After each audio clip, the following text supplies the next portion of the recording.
अस्सलामुअलैकुम, मैं हूं ताबिश मीर और आप देख रहे हैं खेल कर जीत। मेंस इमर्जिंग एशिया कप के हवाले से पाकिस्तान शाइन्स के स्क्वाड का ऐलान कर दिया, जिसकी क़यादत कौमी क्रिकेट टीम के backup wicket keeper Mohammad Haris कर रहे हैं। मोहम्मद हारिस बतौर विकेट कीपर और कप्तान अहम फ़राइज़ सरअंजाम देंगे, जबकि नायब कप्तान के तौर पर कराची से ताल्लुक़ रखने वाले उमैर बिन यूसुफ बतौर नायब कप्तान खिदमात सरअंजाम देंगे। हमाद भट्ट भी टीम का हिस्सा हैं, जबकि इरशद इकबाल और हसीबुल्ला खान, जबकि कामरान गुलाम, मेहरान मुमताज़, मुबसिर खान, मोहम्मद वसीम जूनियर, कासिम अकरम और इसके अलावा साहिबजादा फरहान, साइम अयूब, शाहनवाज़ दानी, सुफियान और इसके अलावा तैयब ताहिर को भी टीम में शामिल किया गया है। जबकि रिज़र्व खिलाड़ियों में अब्दुल्ला वाहिद, बंगल जई, मोहम्मद अब्बास आफरीदी, मोहम्मद जुनेद और रोहिल नज़ीर को टीम का हिस्सा बनाया गया है।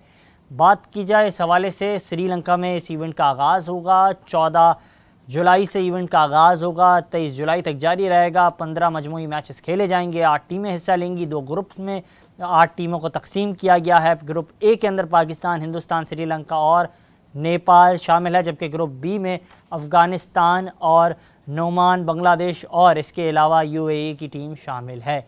इसी हवाले से बज़ाहिर ऑडियो कॉल हमने रब्ता किया। हमारे साथ इस वक्त मौजूद हैं पाकिस्तान के स्पोर्ट्स के हलकों का एक बड़ा नाम और स्पोर्ट जर्नलिज़म में जिस अंदाज से इन्होंने खिदमात अपनी सरअंजाम दी हैं, ये काबिल ज़िक्र हैं। इनके तबसरे काफ़ी ज़्यादा पसंद किए जाते हैं। हमारे साथ बज़ाहिर ऑडियो कॉल मौजूद हैं ज़ुबैर नज़ीर साहब। सर, बहुत शुक्रिया कीमती वक्त देने के लिए। Welcome to the show.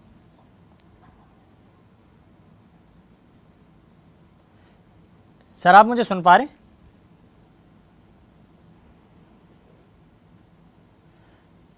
Sir, आप मुझे सुन पा रहे हैं? तो मैं यही सवाल करना चाह रहा हूं कि राब्ता मुनक़ता हुआ है, राब्ता करने की कोशिश करेंगे। इसी हवाले से बात भी कर रहे थे कि मोहम्मद हारिस की क़यादत में टीम खेलेगी, जिसके बाद अब एक अहम सवाल ये सामने आ गया है कि मोहम्मद हारिस ने अब तक 9 ओडीआई मैचेस खेले हैं और क्या मोहम्मद हारिस कौमी क्रिकेट टीम के शाइन्स के कप्तान बनने की सलाहियत रखते हैं, जब आपके स्क्वाड के अंदर कामरान गुलाम जैसे खिलाड़ी मौजूद हों, साहिबजादा फरहान मौजूद हों, मोहम्मद वसीम जूनियर मौजूद हों।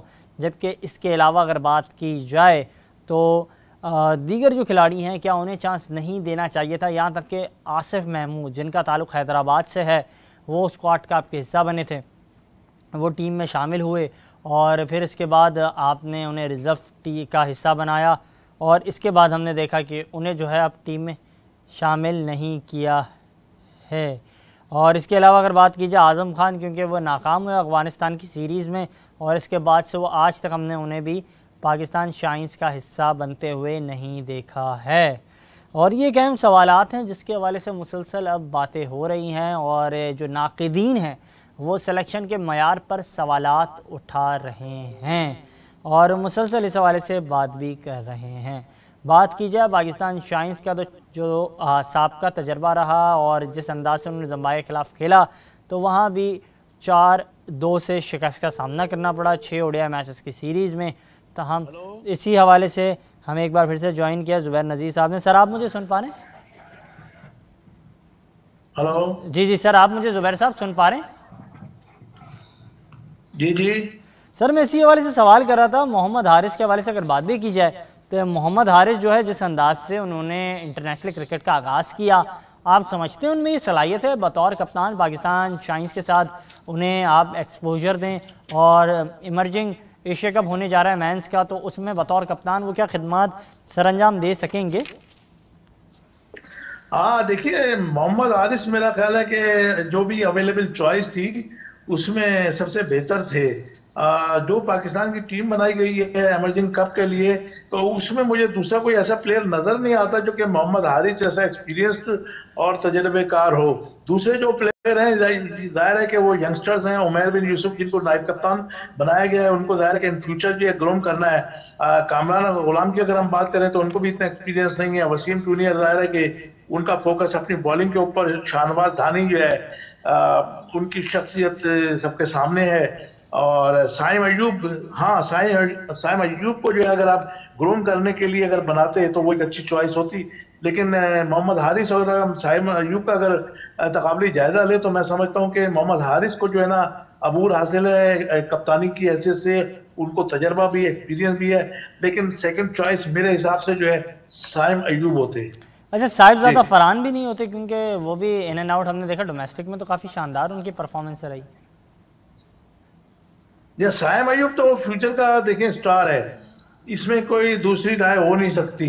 आज नहीं तो कल ये वक्त आएगा कि क्लिक करेगा साइम अयूब और ये पाकिस्तान टीम का जो है स्टार बन के जो शाइन करेगा, ये तो मैं आपको बता रहा हूँ कि। लेकिन ये क्या है कि प्लेयर का होता है, आपको पता है फिटनेस बहुत अहमियत की आमिल होती है। तो साइम अयूब अगर फिट रहे और कोई खुदा खास्ता कोई ऐसा कोई इवेंट ना हुआ उनके साथ, तो मैं समझता हूँ कि उनके साथ जो बहुत बड़ी होप्स है पाकिस्तान के लिए। अच्छा सर, इस हवाले से काइंडली बताइएगा कि साहिबजादा फरहान की हमने डोमेस्टिक में मुसलसल परफॉर्मेंस देखी थी, थ्रू आउट वो जिस अंदाज से परफॉर्म करते हैं, इन एंड आउट होते हैं वो, तो क्या समझते हैं उनमें ये सलाहियत नहीं है बतौर कप्तान, क्या वो इन नौजवानों को डील करते? साहिबजादा फरहान के हवाले से देखिए, आपने उनको पीएसएल में भी देखा, उससे पहले भी जो दूसरे इवेंट्स हैं उनमें भी देखा। बिलाशुबा वो एक अच्छे क्रिकेटर हैं, लेकिन उनके अंदर जो टैलेंट है वो अप एंड डाउन उनकी चीजें आती रहती हैं, कंसंट्रेशन उनमें नजर नहीं आती। कंसंट्रेशन होना जो है ना बहुत जरूरी होता है, कि जैसे मैंने आपको बताया कि मोहम्मद हारिस है, उसके अंदर मुझे कंसंट्रेशन नजर आती है।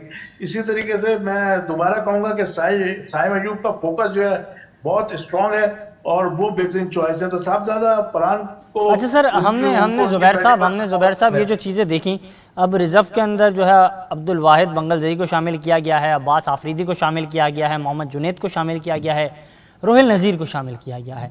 लेकिन अहम सवाल ये सामने आता है कि हमने देखा जब पाकिस्तान टीम जो है ज़िम्बाब्वे के टूर के लिए जा रही थी, यही शाइन्स की टीम, तो उस वक्त हमने देखा कि मोहम्मद उमर जो हैं वो इंजरी के बायस उन्हें टीम से रूल आउट किया गया। तो हैदराबाद से ताल्लुक़ रखने वाले आसिफ महमूद को टीम का हिस्सा बनाया गया, रिज़र्व में उन्हें शामिल किया गया, और उनकी जगह पर हमने देखा कि मोहम्मद अली जो है वो बॉलिंग करते हुए इन एक्शन दिखाई दे रहे थे मोहम्मद उमर की जगह पर। तो क्या समझते हैं ये दो ऑप्शंस जो थे इन्हें टीम का हिस्सा नहीं बनाया गया, तो क्या वजह थी? यार आप बिल्कुल सही कह रहे हैं। मुझे जहां तक रोयल के हवाले से बहुत ज्यादा एक्सपेक्टेशंस थी, उसके अंदर टैलेंट बहुत ज्यादा नजर आता है पाकिस्तान को। उस वक्त जिस वक्त ये अपने पीक के ऊपर आ रहा था रोयल नजीर, तो उस वक्त पाकिस्तान को जो है ऐसा बैटर भी चाहिए था जो कोई विकेट कीपिंग भी करता। तो रोयल जो है बैटिंग के हवाले से और बॉलिंग के अपने विकेट कीपिंग के हवाले से बहुत ही अच्छी चॉइस था। लेकिन मैं समझता हूँ कि रोयल नजीर के हवाले से जो है बहुत बड़ा सेटबैक रहा। लेकिन अगर इसको जो है मैन एमर्जिंग टीम में अगर शामिल किया जाता, तो मैं समझता हूँ कि ये उसके लिए अच्छी अपॉर्चुनिटी होती है और वो जो है उसको अपना मौका मिलता है कि वो अपनी सलाहियतों का इजहार करे और आगे आ सके। लेकिन ज़ाहिर रिजर्व में रखा गया है, तो रिजर्व में मैं समझता हूँ कि रोहिल का टैलेंट जो ना वो ज़ाया किया गया है। जी अच्छा, आसिफ महमूद के वाले से मैं जानना चाह रहा हूँ, आसिफ महमूद जिस अंदाज से हैदराबाद से ताल्लुक़ रखते हैं, वो परफॉर्म कर रहे थे, हमने देखा डोमेस्टिक सर्कल में, क्या उन्हें चांस देना चाहिए था? आसिफ महमूद भी डिजर्व करते हैं, लेकिन जाहिर है कि इन लोगों के जो सिलेक्शन कमेटी है इसके ध्यान में यही है कि फ्यूचर के लिए अपकमिंग प्लेयर्स को लेकर आना चाहते हैं वो। तो उनका ये कॉम्बिनेशन वो बनाना चाह रहे हैं कि इस तरीके की कॉम्बिनेशन बने कि जो कि आगे चल के नेशनल टीम को जो है ना जो स्पेस, क्योंकि सर जिस अंदाज से आपने जिस तरह से जुबैर साहब जिस तरह से आपने निशानदेही की, खास तौर पर बात की जाए मोहम्मद वसीम जूनियर के हवाले से आपने बात की, आपने कहा कि जिस तरह से उनकी परफॉर्मेंस रही है थ्रू आउट इंटरनेशनल क्रिकेट में वो उस अंदाज से परफॉर्म नहीं कर पा रहे हैं जिस तरह से उन्होंने डोमेस्टिक क्रिकेट में परफॉर्मेंस का मुजाहरा किया। तो उसी तर्ज अमल के क्रिकेटर हैं आसिफ महमूद भी, और हमने देखा कि वो बैटिंग भी कर लेते हैं, बॉलिंग भी बेहतर करते हैं, तो उन्हें चांस देना चाहिए था। अगर बात की जाए अब्बास आफरीदी ने पीएसएल में काफ़ी अच्छी परफॉर्मेंस का मुजाहरा किया, उन्हें रिजर्व में शामिल किया, उन्हें टीम में शामिल किया जाता प्लेइंग टीम में, तो ज़्यादा बेहतर नहीं होता? नहीं, मैं आपकी बात से एग्री कर रहा हूँ। जैसे कि पहला नाम मैंने रोहिल का दिया कि रोहिल को जो है टीम में होना चाहिए था, उसको रिजर्व में रखा गया। इसी तरह से सेकंड नेम की अगर हम बात करें तो वो आसिफ महमूद डिजर्व करता था। लेकिन अब हम आपको जो है जो ऊपर की जो 15 लड़के हैं उनमें चेक करना पड़ेगा कि आसिफ महमूद को अगर हम कंपेयर करें तो उसकी जगह किसके खिलाफ बनती है, किसको रिप्लेस करके वो आसिफ महमूद को डाला जाता। तो उन्होंने कोशिश ये की है कि जाहिर है कामरान गुलाम भी बड़ा एक्सपीरियंस प्लेयर है, उसको भी उन्होंने देना था। अच्छा सर, ये कितना फ़ायदेमंद साबित हो सकता था? हमने देखा कि बैकअप विकेट कीपर के तौर पर हमने देखा रोहिल नज़ीर टीम का हिस्सा हैं, जो कप्तान है मोहम्मद हारिस वो भी विकेट कीपर हैं, यहाँ तक कि हसीबुल्ला खान भी टीम के साथ हैं। आज़म खान को अगर ये एक्सपोजर दिया जाता, और आपको याद भी होगा सिर्फ एक सीरीज़ में उन्हें नाकामी का सामना करना पड़ा था और उसके बाद उन्हें टीम से ड्रॉप कर दिया गया, और इसके बाद उन्होंने भी ट्वीट किया था कि अल्लाह देख रहा है और मैं अपनी मेहनत जारी रखूँगा। तो क्या समझते हैं, अभी तक उनका वक्त नहीं आया है? क्या उन्हें मज़ीद मुश्किलात का सामना करना पड़ेगा और इंतज़ार करना पड़ेगा एक और PSL के एडिशन का कि वो आए, फिर परफॉर्म करे, फिर टीम का हिस्सा बने? देखिए उसकी सिचुएशन टोटली डिफरेंट है। वो जाहिर है कि आपको पता है स्ट्राइक करता है, अग्रेसिव खेलता है, और उसको अगर आप कंपेयर करना चाहें थोड़ा बहुत लिटिल बिट, तो उसका आपको जो है वो नजर आएगा शायद अफरीदी वाला हिसाब है उसके साथ, कि वो आए और छा गए। लंबी इनिंग अपना शायद भी नहीं खेलते थे, लंबी इनिंग ये भी नहीं खेलते, क्योंकि अगर हिट कर गए तो चल जाते हैं, रह जाए तो लोग वाह वाह वाह वाह वाह वाह करते हैं। तो बहरहाल कंट्रोवर्शियल तो है आदम, लेकिन आदम की मैंने ये देखा है कि मैं एक मतलब फिर कहूंगा कि उसकी भी कंसंट्रेशन है। लेकिन जाहिर है कि जब एक आदमी के ऊपर बहुत ज्यादा प्रेशर हो जाता है, तो मैं आपको कहना चाहूंगा कि जाहिर है कि उसको अपने वालिद की सपोर्ट हासिल है, मोइन खान की, लेकिन मैं ये समझता हूं कि आजम खान जो है आगे चलकर जो अगर उसको अपॉर्चुनिटी मिली, मौके मिले, तो वो अच्छा परफॉर्म कर सकता है, लेकिन उसका मुस्तकबिल मुझे इतना ज्यादा ताबनाक नजर नहीं आता। असल में एक अहम सवाल ये सामने आता है, क्योंकि आप बहुत सीनियर हो और आप हमारे भी सीनियर हैं, काबिल एहतराम है सर। काइंडली इस हवाले से बताइएगा, क्योंकि गेम चेंजर कोई खिलाड़ी यहाँ नज़र नहीं आ रहा मोहम्मद हारिस के अलावा या फिर साइम अयूब के अलावा। तो आज़म खान अगर टीम का हिस्सा होते, जिस तरह से हमने देखा PSL में थ्रू आउट उन्होंने परफॉर्मेंस का मुजाहरा किया, और कई ऐसे मैचेस थे जहाँ उन्होंने गेम चेंजर के तौर पर जो है सामने आए, तो क्या समझते हैं उन्हें अगर टीम में शामिल किया जाता तो एक गेम चेंजर आपके पास होता? देखिए एक चीज होती है कांस्टेंट होना, यानी मुस्तकिल मिजाजी। हमारे पाकिस्तान क्रिकेट हो, पाकिस्तान क्रिकेट बोर्ड हो या पाकिस्तान क्रिकेट टीम हो, दोनों में जो है मुस्तकिल मिजाजी नजर नहीं आती हमें। बड़ा एक अहम नुक्ता काफ़ी खूबसूरती के साथ आपने सामने रखा है। अच्छा सर, मैं इस हवाले से भी जानना चाहूँगा आमिर जमाल के हवाले से। Aamir Jamal although he is performing so good, Pakistan की जो अब स्क्वाड का ऐलान किया गया, उन्हें शामिल किया गया टेस्ट क्रिकेट के हवाले से, श्रीलंका के टूर के लिए वो जाएंगे। कितने बेहतर वो साबित हो सकते हैं, और जितने वो कॉन्फिडेंट होते हैं, जिस अंदाज से उनका मोमेंटम होता है, ये कितना बेहतर तरीका होता है, तर्ज अमल है उनके हवाले से, उनके कैरियर के हवाले से? देखिए अगेन मैं बताना चाह रहा हूं कि जो भी इस वक्त सिलेक्शन कमेटी काम कर रही है हारून रशीद की सरबराही में, उनका फोकस यही है कि वो चाहते हैं कि जाहिर है कि एशिया कप और वर्ल्ड कप आ रहा है, उसकी इनको प्रिपरेशन करनी है, और फिर उसके बाद फ्यूचर देखना है नॉन पाकिस्तान टीम का। तो इनका फोकस ये है कि पाकिस्तान की प्रॉब्लम इस वक्त यही है कि ऑलराउंडर एक मौजूद नहीं है। कम से कम पाकिस्तान को एक ऐसा अच्छा ऑलराउंडर चाहिए, जो कि आपने बात की ना गेम चेंजर वाली। आमिर जमाल को अगर आप देखें तो डोमेस्टिक सीजन में उसने बेहतरीन परफॉर्म किया है। डोमेस्टिक सीजन की अगर बात करें ट्रॉफी में, तो वो अगर बॉलिंग के हवाले से बात करें तो आमिर जमाल जो टॉप बॉलर रहा है, और यही वजह उसकी जो है सिलेक्शन की बनी है। उसके साथ साथ जो बैटिंग में भी जो है अच्छी परफॉर्म करता रहा है, जिसकी वजह से उसने अपने आप को वैल्यू। उसके अलावा अगर आपको याद होगा कि पाकिस्तान टीम में जब ये खेल रहे थे, तो उस वक्त भी इन्होंने एक ऐसा ओवर कराया था जिसे लग रहा था कि पाकिस्तान जो है 15 रन को डिफेंड नहीं कर सकेगा, लेकिन आमिर जमाल ने जिस तरह से बॉलिंग करके जो है पाकिस्तान को वो मैच जितवाया था, वो काबिल तहसीन था। तो आमिर जमाल जाहिर है कि फ्यूचर के हिसाब से उनको देखा जा रहा है कि आमिर जमाल हो सकता है कि पाकिस्तान को जो है एक अच्छे ऑलराउंडर की शक्ल में मिल जाए। जी बिल्कुल, आपने ठीक कहा कि उन्होंने जिस अंदाज से वो मैच जिताया था और काफ़ी शानदार परफॉर्मेंस का मुजाहरा किया था, कप्तान काफ़ी कॉन्फिडेंट थे उस वक्त, बाबर आजम ने उन्हें बॉल थमाई थी और फिर उन्होंने वो काम करके दिखाया था जो मुश्किल वक्त पे कोई नहीं कर सकता था। और उस वक्त न्यूजीलैंड की काफ़ी शानदार टीम पाकिस्तान आई थी, जहाँ उन्होंने वो ओवर किया, लेकिन उसके बाद जब हमने देखा न्यूजीलैंड की टीम बी टीम आई पाकिस्तान खेलने, तो आमिर जमाल को स्क्वाड का हिस्सा नहीं बनाया गया था। सर, इस हवाले से आपसे आखिरी सवाल भी जानना चाहूँगा कि क्या समझते हैं, जिस अंदाज से आपने भी इस हवाले से हाईलाइट किया इस मामले को, कि पाकिस्तान टीम के काफ़ी ऐसे मामलात हैं जिनको लेकर अब मौजूदा जो सिलेक्शन कमेटी है उसे काफ़ी चैलेंजेस दरकार हैं। मिडल ऑर्डर का मसला है, अब वर्ल्ड कप हिंदुस्तान में होने जा रहा है, आपके पास बेस्ट स्पिन ऑप्शन होने चाहिए, ये तमाम जो क्रिकेट के माहिरीन हैं उनका कहना है। तो क्या समझते हैं हमारे पास जो स्पिन अटैक है वो सलाहियत रखता है कि वो दीगर जो वर्ल्ड क्लास टीमें हैं उन्हें मुश्किल कंडीशंस में डाल देंगी? देखिए, इसमें सबसे बड़ी बात तो ये है कि सिलेक्शन कमेटी खुद बेचारी जो है वो परेशानी का शिकार है। अब बता रहा है कि एक दो दिन में जो सिचुएशन चेंज होगी, तो लगता यह है कि जहां पर जो है पाकिस्तान क्रिकेट बोर्ड में बहुत सारी तब्दीलियां सामने आएंगी, तो उसमें सिलेक्शन कमेटी में भी तब्दीली का इम्कान है। तो जाहिर है कि वो बहुत रिजर्व हैं, बहुत मोहतात हैं। तो जब वो खुद ही बेचारे जो है अपने आप के ऊपर जो है मुस्तकिल मिजाजी नहीं होगी उनके अंदर, तो वो टीम को क्या सेलेक्ट करेंगे? तो बहरहाल ये कि वो तो एक अलग इशू है। लेकिन अगर इस वक्त हमने सिलेक्शन कमेटी के हवाले से बात की, तो सिलेक्शन कमेटी का मैंने जैसे आपसे कहा कि उनका फोकस जो एशिया कप और आलमी कप है, वो ये चाहते हैं कि चाहे एमर्जिंग कैंप हो, अपना कप हो, एमर्जिंग कप हो, या अगर हम बात करें दौरा श्रीलंका की, श्रीलंका का दौरा भी बहुत अहम है। उसमें भी जाहिर है कि पाकिस्तान को बड़ा अहम फोकस करना है, जहां पर वो अपने स्पिनर्स को भी जो है चेक करेगा और अपने फास्ट बॉलर्स को भी चेक करेगा, जिसमें जो है शाहिन शाह आफरीदी जो है उनका कैरियर मुझे बिल्कुल इस वक्त जो है ना बिल्कुल समझ लीजिए डामाडोल नजर आ रहा है। या तो वो राइट के ऊपर चले जाएंगे या लेफ्ट के ऊपर चले जाएंगे।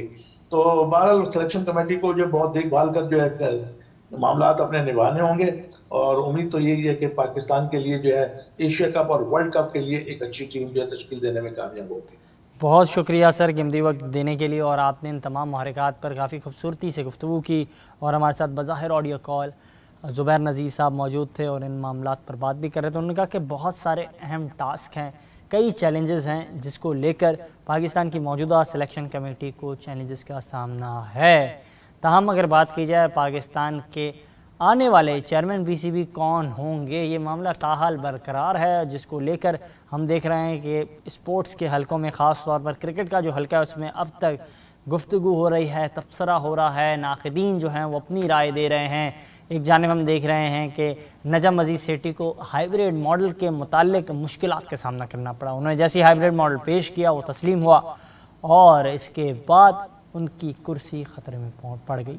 और ना सिर्फ उनकी कुर्सी ख़तरे में पड़ गई, उनकी कुर्सी ख़तरे में पड़ने के बाद उन्हें अपने ओहदे से हाथ धो बैठना पड़ा, जिसके बाद हमने देखा कि जो ख़ास तौर पर अभी जो मामला था ये हल हुआ ही नहीं था। 27 तारीख को इस मामले को लेकर वाज़े तौर पर जो इजलास तलब किया गया था, जिसमें ये तमाम तर चीज़ें होनी थी कि आया इंतखाबात से मुतालिक क्या चीज़ें जो हैं ज़ेर गुफ्तगू होंगी और किन किन महरक़ात पर बात की जाएगी, ये तमाम तर चीज़ें जारी थी। कि इसके बाद हमने कहा कि अदालती पेशरफ सामने आई, और अब अदालत ने आज होने वाली समाअत में तमाम जो स्टेक्स होल्डर्स हैं, ख़ास तौर पर जो तमाम जो हल्के हैं, उन्हें इस हवाले से नोटिस जारी कर दिया और कल तलब कर लिया है।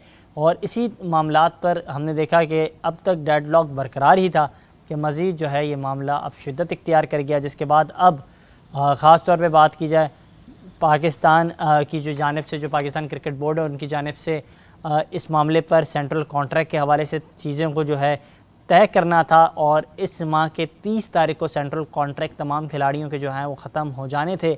लेकिन अब ये नया मामला सामने आया जिसको लेकर सेंट्रल कॉन्ट्रैक्ट कब होंगे, अब तक इस मामले पर भी गुफ्तगू जारी है, और ज़रा की जाने से बताया जा रहा है कि सेंट्रल कॉन्ट्रैक्ट का मामला भी ताख़ीर इख्तियार कर सकता है।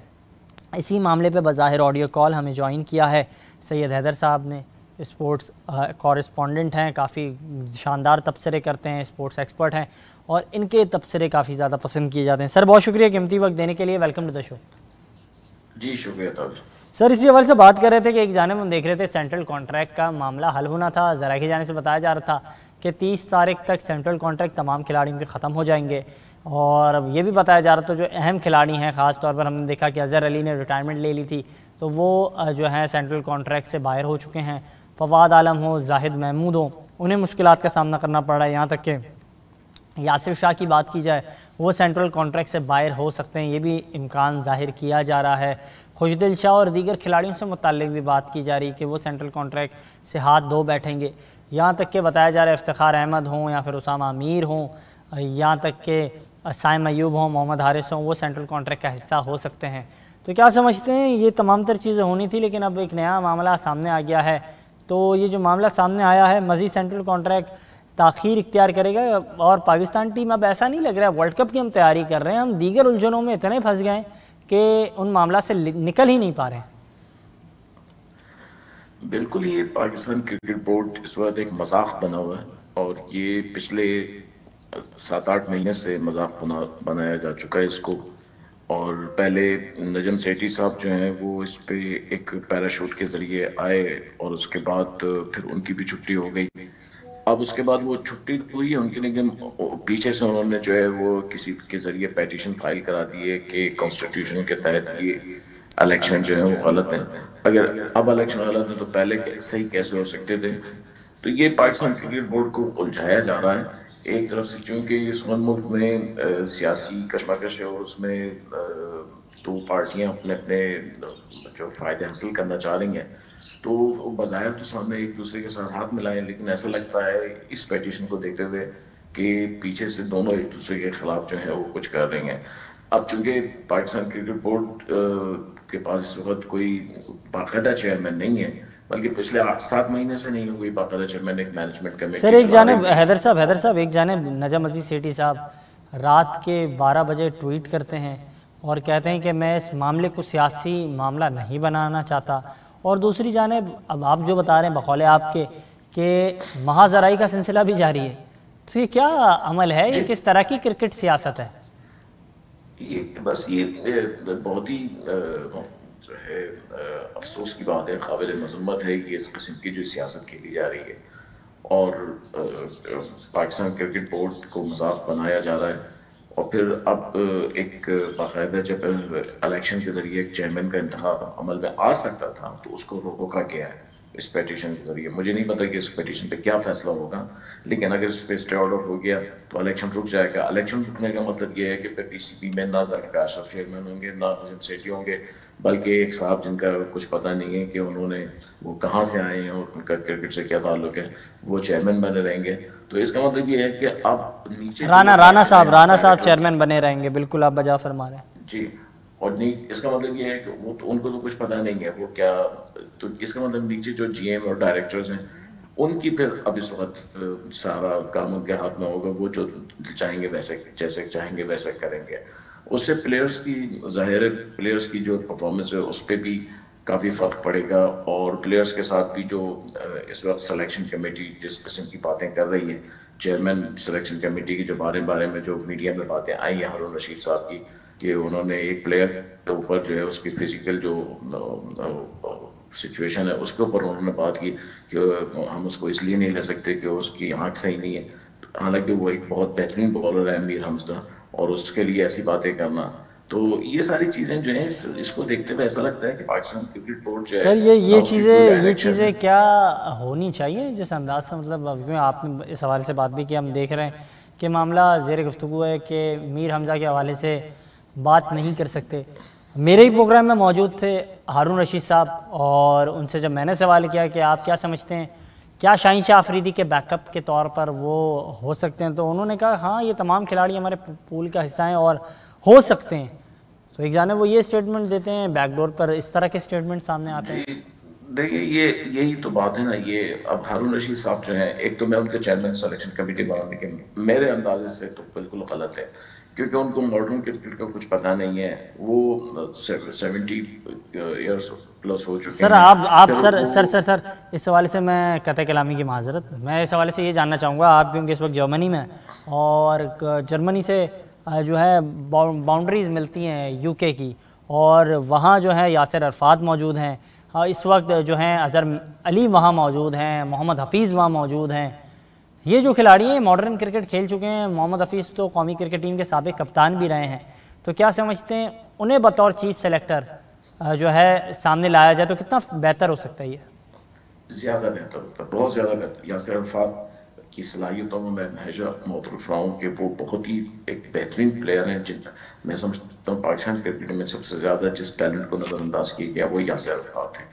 और उनके पास जो है लेवल 4 का जो है उनके पास सर्टिफिकेशन भी है यूके की कोचिंग की, ईसीबी की तरफ से। फिर मोहम्मद हफीज़, उन्होंने मॉडर्न क्रिकेट के लिए मोहम्मद हफीज़ प्लेयर्स को समझते हैं। तो ये सारी चीज़ें जो हैं इन लोगों को अगर आगे लाएं। अब आप देखिए दूसरे जो मुल्क हैं वो ज़्यादातर अपने जो ऐसे प्लेयर्स जो माजी करीब में रिटायर हुए उनको सिलेक्शन कमेटी का चेयरमैन वगैरह बनाते हैं। लेकिन पाकिस्तान की बदकिस्मती बिल्कुल बिल्कुल बजा फरमा रहे हैं आप, क्योंकि जर्मनी में रहते हैं। यूके के अंदर अगर बात की जाए तो एलिस्टर कुक को हमने देखा था कि वो अहम खिदमत सर अंजाम दे रहे थे। बात की जाए न्यूजीलैंड के अंदर हमने देखा था कि वहाँ जो है मक्कलम जो है वो खिदमत सर अंजाम दे रहे थे। वो इस वक्त जो है इंग्लैंड टीम के साथ मौजूद हैं। तो इस तरह से अहम फैसले करने के लिए, बड़े फैसले लेने के लिए आपने एग्रेसिव खिलाड़ियों को टीम का हिस्सा बनाना चाहिए और इसी तर्ज अमल के साथ चीज़ें होनी चाहिए। क्या समझते हैं? जी बिल्कुल। देखिए मॉडर्न क्रिकेट, अभी आप देखिए एशेज का पहला टेस्ट मैच हुआ है, उसमें आप देखें इंग्लैंड और ऑस्ट्रेलिया ने किस किस्म की क्रिकेट खेली है। फिर उसके बाद दूसरे मुल्क जो है वो भी अब इस किस्म की क्रिकेट खेल रहे हैं। तो उसमें पाकिस्तान अगर अपनी रवायती पुरानी क्रिकेट का सहारा लेगा तो वो कामयाबी नहीं होगी। अब पाकिस्तान क्रिकेट पूरी डिपेंड करती है बैटिंग में बाबर आजम पे और बॉलिंग में शहीनशाह अफरीदी पे। ये बहुत इंतहाई गलत है। पाकिस्तान के पास कोई बैकअप प्लान होना चाहिए। कुछ बैट्समैन, आप किसी को रेगुलर प्लेस नहीं देते हैं। आप जब कभी चेंजिंग करनी होती है आप शान मसूद को डाल देते हैं, कभी उसको ओपनर बना देते हैं, कभी वन डाउन, कभी चौथे नंबर पे, कभी पांचवें नंबर पे, कभी T20 में। यानी आपके पास ले दे के सिर्फ एक शान मसूद है, उसके अलावा कोई प्लेयर ही नहीं है आपके पास। तो ये सब चीजें जो है ऐसा लगता है कि मैनेजमेंट हो, सिलेक्शन हो या प्लेयर्स हो, फेवरेटिज्म चल रहा है। जो बड़े लोगों की मर्जी है वही लोग। हैदर साहब लेकिन कतई कलामी की माजरत, प्लेयर्स थे, हमने उन पर काम नहीं किया उस अंदाज से। हैदर अली के हवाले से बात की जाए, आपने अंडर 19 में जिस तरह से उनकी परफॉर्मेंस थी, एक PSL की परफॉर्मेंस के बाद आपने उन्हें टीम का हिस्सा बना दिया, फिर आपने उन्हें ग्रूम ही नहीं किया और हमने देखा फिर वो कभी टेप बॉल क्रिकेट खेलते हुए दिखाई दिए, कभी वो टीम से इन थे, कभी टीम से आउट थे, अब वो काउंटी में परफॉर्म कर रहे हैं। तो यही सिलसिला जारी रहा है। हाँ देखिए, प्लेयर ग्रूम जो होता है वो मैचेस से होता है। प्लेयर ग्रूम कभी भी NCA में या क्रिकेट एकेडमी में नहीं होता है। हमारी एक अजीब सी सोच पाई जाती है कि जिस प्लेयर को आप बनाना चाहते हैं उसको एकेडमी भेज दें। नहीं, एकेडमी से नहीं बल्कि मैचेस से होता है। अब पाकिस्तान क्रिकेट में डोमेस्टिक क्रिकेट तो जनवरी से बंद पड़ी है। यानी आपने जनवरी से मई जून तक जो खेलने का टाइम था आपने जाया कर दिया। आपने कोई एक डोमेस्टिक मैच नहीं कराया। मैं नजम सेठी साहब से पूछता हूँ, आप किस मुंह से कहते हैं कि रीजनल डिपार्टमेंटल क्रिकेट हम शुरू करेंगे और आपने डोमेस्टिक तो कोई टूर्नामेंट तक नहीं कराया, आपने डोमेस्टिक एक मैच नहीं कराया। आप सर मुसलसल इसी ये जो आपका मुतालबा है, इसी मामले पर हम भी चाह रहे थे गुफ्तगू हो जाए शकील शेख साहब से। साबिक गवर्निंग बॉडी के मेंबर हैं वो, और उनसे हमने मुसलसल मुतादिद मरतबा कोशिश की कि वो अपना मौक़िफ़ दें, लेकिन इन दिनों भी काफ़ी वो मसरूफ़ हैं। नहीं, मसरूफ़ नहीं है। जिनका दामन साफ ना हो वो कभी सामने आके जवाब नहीं देते हैं। शकील शेख साहब हो या नजम सेठी साहब हो, इन सब के दामन जो है वो दागदार हैं और इन्होंने जो फेवरेटिज्म और जो जिस किस्म की सब चीज़ें की हैं, आपको तो हैदर साहब याद होगा, आप ही मेरे प्रोग्राम में उस वक्त भी मौजूद हुआ करते थे और उस वक्त भी शकील शेख साहब काफ़ी बड़ी बड़ी बातें करते थे। वो बातें बातों तक ही रहीं। बिल्कुल, देखिए ना, बात ही रही ना। आपने क्या किया डोमेस्टिक क्रिकेट के लिए? आपके पास इतने बड़े प्लेयर्स थे, 100-200 बड़े जबरदस्त प्लेयर्स हैं। अब वो प्लेयर्स जो हैं उनको अपने डोमेस्टिक क्रिकेट नहीं खिलाई, उनको आपने कोई 4 अच्छा सर, इस हवाले से काइंडली बताइएगा हैदर साहब क्यों आप बिल्कुल बजा फरमा रहे हैं, लेकिन मैं ये जानना चाहूँगा, हमने माजी में देखा था जो गलतियाँ रमीज़ हसन राजा साहब के दौर में हुई थी, उन तमाम तर चीज़ों को कैश किया था उस वक्त नजम अजीज़ सेठी साहब ने, शकील शेख साहब ने, और कैश करके वो चेयरमैन PCB बन गए। शकील शेख साहब गवर्निंग बॉडी के मेंबर बन गए। अब ज़का अशरफ साहब का टेन्योर है और हम देख रहे हैं कि वो इन तमाम मामलात पर बात कर रहे हैं कि हाइब्रिड मॉडल जिस तरह से पेश किया ये गलती हो गई, गलत अंदाज से हमने पेश किया, मुकदमा सही नहीं लड़ा। तो ये पॉइंट स्कोरिंग का सिलसिला या फिर इनमें भी ये सलाहियत है कि बेहतर अंदाज से चीज़ों को डील कर सकते हैं? नहीं, ज़का अशरफ साहब मैं समझता हूँ ज़्यादा बेहतर आदमी है नजम सेठी से, क्योंकि नजम सेठी जो है उनका विजन सिर्फ ये है कि ऐसी बात करो जो मशहूर हो जाए, जो डिबेटेबल हो। डिबेटेबल बात करते हैं हमेशा नजम सेठी, और ये डिबेटेबल बात करने वाले जो लोग होते हैं ये कभी प्रैक्टिकली कुछ काम नहीं करते। ज़का अशरफ को मैं पर्सनली ज़ाती तौर पर जानता हूँ, एक बहुत ही बेहतरीन मुंतज़िम है और लो प्रोफाइल रहते हैं। यानी बहुत बड़ी शख्सियत होने के बावजूद वो लो प्रोफाइल रहते हैं, ज़्यादा मीडिया में नहीं आते, प्रेस में नहीं आते, ज़्यादा बात नहीं करते हैं और अपना काम कराते हैं। और उनका जो लास्ट टेन्योर चला रहा है उसमें भी उन्होंने काफी काम किया था। उस वक्त भी डोमेस्टिक क्रिकेट जो है काफी हुई थी। पीएसएल का मंसूबा भी उन्होंने जी, दिया था। पीएसएल का मंसूबा भी ये ज़का अशरफ का ही मंसूबा था। मुझे याद है अच्छी तरह कि उनके फर्स्ट टेन्योर में ज़का अशरफ ने बात की थी कि हम जो है वो एक ऐसी लीग कराना चाहते हैं जिसमें कमर्शियल प्लेयर्स बाहर से भी आए और वो खेलें। तो ये ज़का अशरफ जो है उनके पास एक विजन है, और विजन के साथ साथ उनके पास टाइम भी है। विजन के साथ साथ वो पॉलिटिशियन नहीं है। नजम सेठी पॉलिटिशियन है। नजम सेठी जो है वो जर्नलिस्ट भी हैं, पॉलिटिशियन भी हैं, पीआर भी है उनकी, फिर वो क्रिकेट में भी घुस गए। लेकिन ज़का अशरफ जो है वो मैं समझता हूँ ज़्यादा बेहतर साबित होंगे इंशाल्लाह, और ज़्यादा बेहतर काम कर सकेंगे। और वो उनके पास सबसे जो मुझे उनकी अच्छी बात लगती है कि वो लोगों को साथ लेके चलते हैं। पहले टेन्योर में भी वो जावेद मियांदाद और दूसरे प्लेयर्स, साबिक जो खिलाड़ी थे, उनको साथ लेके चल रहे थे, उनसे मशवरे लेते थे। नजम सेठी साहब जो है वो किसी से मशवरे नहीं लेते, बल्कि वो खुशामद पसंद है। शकील शेख जैसे लोग उनकी खुशामद करते हैं, वो खुश हो जाते हैं, और उसके बाद जो है वो कोई भी एक अनाउंसमेंट कर देते हैं, एक ऐसी अनाउंसमेंट कर देते हैं जिसका कोई वजूद नहीं होता है। अभी उन्होंने अपने 6 महीने में 50 में ऐसी अनाउंसमेंट की जिसका कोई सर पैर नहीं था, और उस जाहिर जब जिसका कोई वजूद ना हो वो बाद में कैसे पूरी हो सकती हैं। फिर ये हाइब्रिड मॉडल का जो एशिया कप का इन्होंने जो एक कजिया छेड़ा, दरअसल बात ये थी कि नजम सेठी साहब रमीज राजा को नीचा दिखाना चाहते थे। रमीज राजा को इसलिए नीचा दिखाना चाहते थे क्योंकि रमीज राजा से वो को हटाकर वो आए थे। तो नजम सेठी चाहते थे किसी भी तरीके से कुछ मैच जो है एशिया कप के पाकिस्तान में हो जाए। पहले उनकी ख्वाहिश थी इंडिया आ जाए, जब इंडिया ने उन्होंने कहा नेपाल आ जाए, ये आ जाए, वो आ जाए। लेकिन ऐसे काम नहीं होता है, आपको अपना मौक़िफ़ हमेशा स्ट्रॉन्ग रखना पड़ता है। और जब ज़का अशरफ थे उस वक्त तो पाकिस्तान ने इंडिया का दौरा किया था। 2012 दिसंबर में पाकिस्तान की टीम इंडिया गई थी वहाँ, और वो सीरीज जीत के आई थी जहाँ शानदार बॉलिंग का मुजाहरा किया था। बिल्कुल सीरीज जीत कर भी आए थे। जुनैद खान ने बड़ी अच्छी बॉलिंग की थी, मोहम्मद हफीज ने सेंचुरी की थी, नासिर जमशेद ने सेंचुरी की थी। तो ये उस वक्त जो है बड़ा अच्छा बोर्ड चल रहा था। लेकिन उसके बाद फिर नजम सेठी साहब ने आके जो है ना इस सब को डिस्पर्स कर दिया। तो अब हम उम्मीद है कि ज़का अशरफ दोबारा जब आएंगे तो क्रिकेट बोर्ड एक सही डायरेक्शन में जाएगा, एक बेहतर सिमत में होगी। बहुत शुक्रिया सैयद हैदर साहब, बज़ाहिर ऑडियो कॉल हमारे साथ मौजूद थे और वो इन तमाम तर महरिकात पर काफ़ी शानदार अंदाज से गुफ्तगू कर रहे थे। ये था आज का प्रोग्राम, इजाज़त दीजिएगा, अल्लाह हाफ़िज़।